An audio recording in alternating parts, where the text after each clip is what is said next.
Back in the medieval period, when Robin Hood and his merry men were still running around, theology was known as the queen of the sciences. Now, of course, faith isn't science. Medieval theologians were talking more about general knowledge than what we would call science today, but I still think there's something there in that connection between faith and science that could be really useful in helping us understand that oh so mysterious doctrine of the Trinity and why it's actually practically relevant for life today. Now, I'm not talking about that 3-in-1 stuff. I think when we get bogged down in the minutia of what it means for God to have one ousia and 3 hypostases, as the creeds proclaim, then we end up missing the forest for the trees. You see, the point of the Trinity isn't magical math. The point of the Trinity is the message that it proclaims.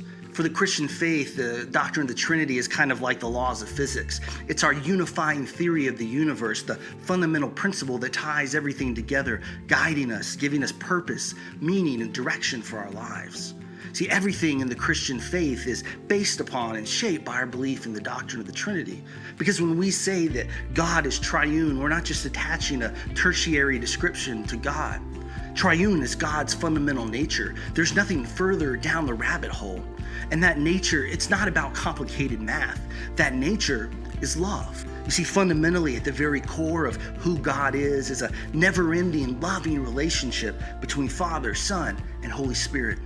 Which means the underlying belief or principle of the Christian faith, the unifying theory that ties all of our other beliefs together, giving us our identity and shaping our lives as Christians, is love. That's why the doctrine of the Trinity is so fundamentally important to the Christian faith. It's not just abstract speculation on the nature of God. It's a calling to a particular way of life.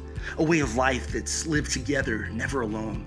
A way of life that's lived with and for each other through never-ending acts of sacrificial love for one another. Which is why we shouldn't be surprised when Jesus says that the greatest commandment is to love, and that everything else in the faith hangs on this call to love. Every doctrine, teaching, commandment, and calling of the Christian faith is grounded in and guided by the call to love one another, just as the God of love first loved us into being.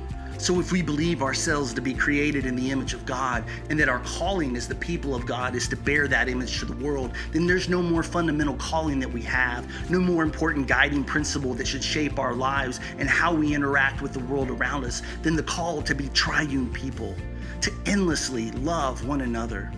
That's why the doctrine of the Trinity is so important to the Christian faith, why it's so relevant, so practical to our lives each and every day. The doctrine of the Trinity is a call to a particular way of life, a call to never-ending love for one another, just as God first loved us.